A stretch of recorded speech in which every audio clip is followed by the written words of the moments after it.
Bismillahirrahmanirrahim. Assalamualaikum warahmatullahi wabarakatuh. Salam sejahtera dan salam koperasi. Saya ingin mengambil peluang ini untuk mengucapkan selamat menyambut Hari Koperasi Antarabangsa pada seluruh warga koperasi khususnya di negara kita Malaysia.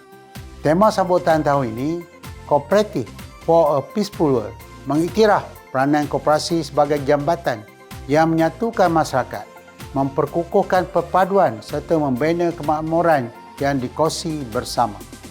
Di Malaysia, gerakan koperasi terus membuktikan peranannya sebagai antara pemacu penting pembangunan sosio-ekonomi negara. Dengan jutaan anggota dan ribuan koperasi yang aktif dalam pelbagai sektor, koperasi bukan sahaja menyediakan peluang ekonomi kepada anggotanya, malah turut menyumbang kepada pembangunan komuniti serta peningkatan kualiti hidup rakyat. Sambutan Bulan Koperasi Kebangsaan sepanjang bulan Julai ini pula menzahirkan komitmen berterusan gerakan koperasi dalam memperkukuhkan kesedaran masyarakat terhadap peranan dan sumbangan koperasi kepada pembangunan negara.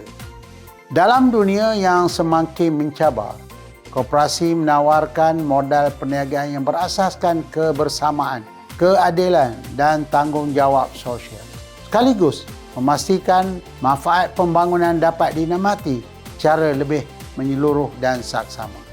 Sebagai gerakan rakyat yang berteraskan kebersamaan, koperasi bukan sahaja menjana peluang ekonomi, malah membina kepercayaan, memperkukuhkan komuniti dan menyumbang kepada keamanan sejagat. Marilah kita bersama-sama memperkasakan gerakan koperasi sebagai pemacu kesejahteraan rakyat dan jambatan keamanan untuk generasi masa depan. Selamat menyambut Hari Koperasi Antarabangsa 2026. Koperasi membina jambatan, menyatukan masyarakat dan mencipta dunia yang aman untuk semua.